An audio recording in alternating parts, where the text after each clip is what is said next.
Welcome to my channel. My name is Junior Lee. I'm a vacant land wholesaler who has wholesaled over 95 deals in my career. In this series that I've started, I'm going to go over every single deal that I've ever done, and I'm going to go into great detail. I'm going to tell you how I generated the lead, I'm going to tell you how I sold the deal, and then I'll go over the closing process. My mission with this series is to give away enough information to assist others in being successful as well. In this video, I'm going to go over my 6th deal that I ever closed. And on this deal, it was a 2-acre vacant piece of land in Lula, Georgia, and I netted $6,500 on this deal. So far, throughout all 6 of my deals, I had only seen one of them in person, and this one goes into the category of selling virtually. Though it was only 25 minutes away from my house, I never visited this property in person and was still able to wholesale it and make $6,500. Also on this deal, it was my first time working with a buyer that was having an agent represent them. And I found this agent through Facebook groups, but more on that later. The way I came across this lead was I was early in my wholesaling career. So at this time, I was doing a mixture of generating the lead, then finding the buyer, as well as reverse wholesaling. Both work, but I really am a big fan of reverse wholesaling. But in this instance, what I did was I went on PropStream and I created a list of vacant land with out-of-state and out-of-county owners in markets where I was very familiar and knew that I had buyers even without having the lead first. So I created the list on PropStream. I did vacant land, minimum lot size, maximum lot size, and then I made sure that the owners were out of state or at least out of county, and then I pulled that list. Once I got that list, I sent it over to clearskip.com, which is the only skip tracing service that I use. They offer great membership options as well as low skip tracing cost, and the turnaround time is crazy. It's like 1 to 2 hours sometimes, depending on when you send them your list. So I made the list on PropStream and sent it over to ClearSkip, and they sent me back a list with phone numbers and emails. Once I had the list back from clearskip.com, I then took the list and put it into batch leads. And this is an SMS software that I use to generate all my leads. The owner of this particular lot responded and let me know that they were interested in hearing an offer. So I asked a few more questions about the utilities as far as the water, septic, or sewer, and then the electricity. Once I had those answers, I asked if it was restricted, meaning can I put a mobile home on it? Do I have to build a house? And if I do have to build a house, what is the minimum square footage of the home? They then informed me that the lot was unrestricted, so you could either build a home or you could set a mobile home that would have to meet a few requirements that were verified by the city as far as age of the mobile home goes and pitch of the roof, which means it just needs to be a certain steepness level to be approved and allowed to be on the land. So now that I've gathered all the information as far as utilities and zoning goes, I started to comp. I went on to PropStream again, which is where I made my list, but this is also where I go to find my comps. I saw in the area that pieces of land that were slightly bigger were selling for the mid-20s. And once you begin doing this yourself, if you're in a more rural area like Lula, which is about an hour north of Atlanta, you'll find that comps are sometimes hard to come by. In other markets, it's really easy. Within a half mile, you could have 40 vacant land comps. But in certain places like here in North Georgia, you may only have 1 or 2 comps to go off of. But luckily for me, I saw that like 2.5 acres sold for $25,000. And this was 2 acres even. So I presented an offer of $10,000 and they countered with $13,500. I took this under contract, confident that I could at least get $20,000 for the lot, but I was going to market it even higher than that. So once we had an accepted offer at $13,500 with me covering closing costs, what I then did was I sent them a purchase agreement. And my purchase agreement is just a 3-page purchase agreement between myself and the seller. So I just asked for the names of the seller and emails for them.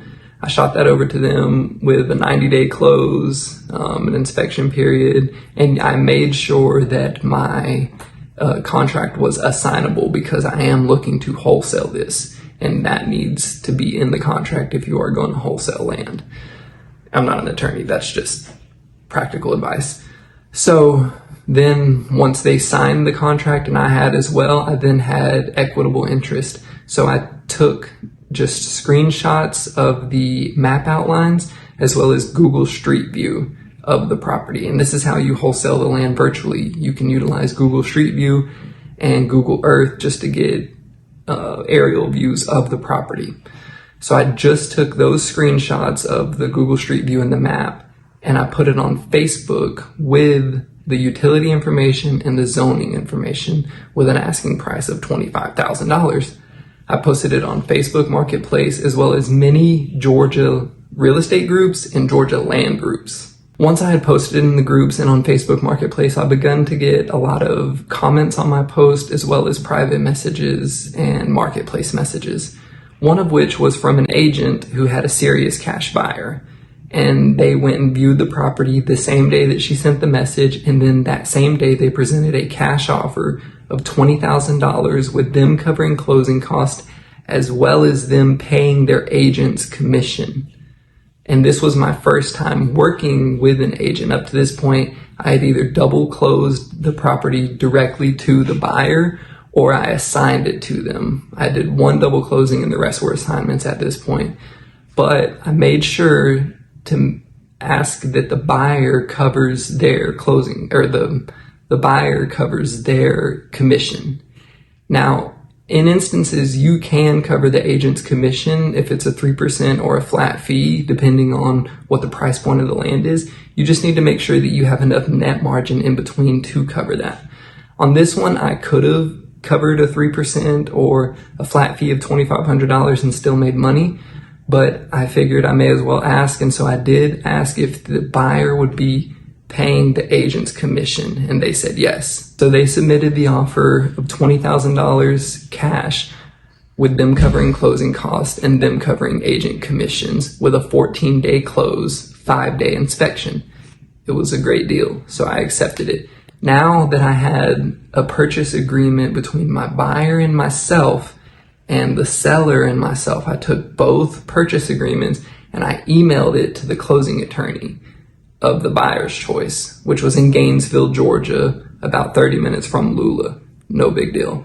But I had never worked with this closing attorney, so I let them know the complete situation, that I had equitable interest. I was buying and selling to the end buyer, and they had no problem with that. So I emailed both contracts to them. Another thing I forgot to mention is that whenever I began speaking to the real estate agent, I was very transparent from the very beginning that I was wholesaling this land.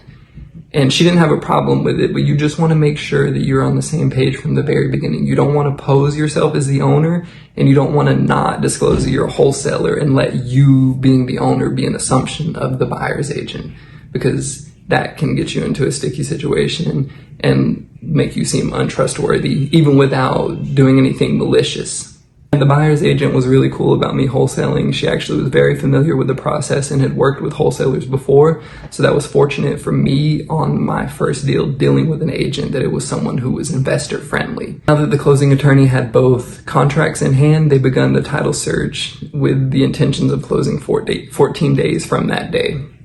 Once title was back clear to close, they notified me and I reached out to both parties, the buyer's agent and my seller, and we scheduled a double closing, which is where I was going to buy it and sell it on the same day.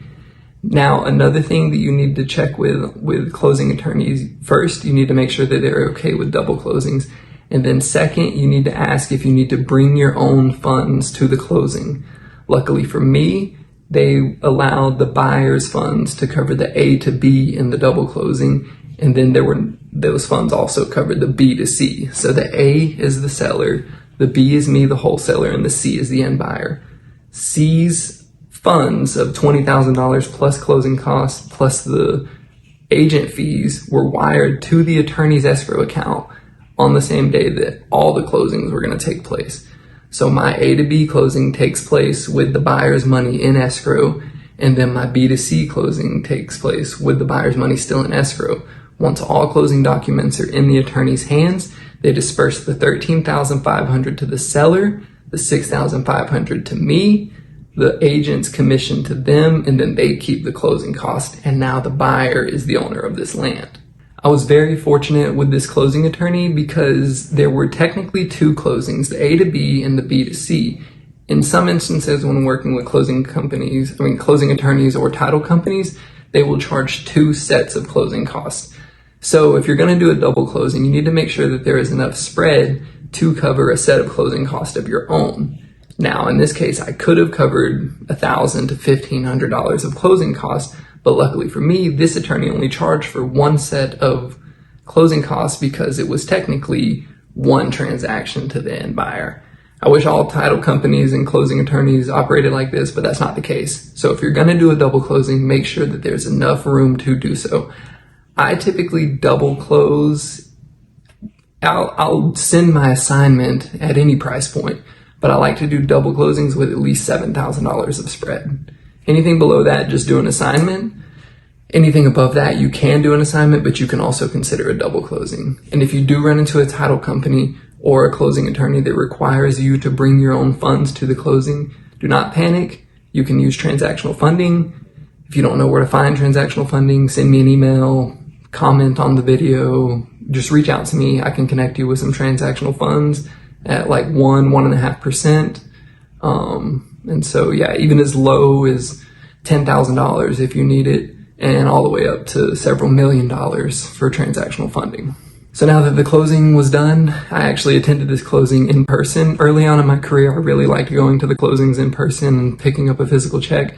Now that I'm 96 deals into it, I don't really attend closings anymore, especially because I'm doing a lot of these outside of Georgia. I've closed deals in 9 states. So now I do as many remote closings as I can with online notaries or mobile notaries, and I always get a wire. But in this one, I actually attended the closing in person and took home a physical check. So that's how the closing process. To recap everything, the lead was created through PropStream List, skip traced with clearskip.com. Once it was back, it was thrown into the SMS software batch leads.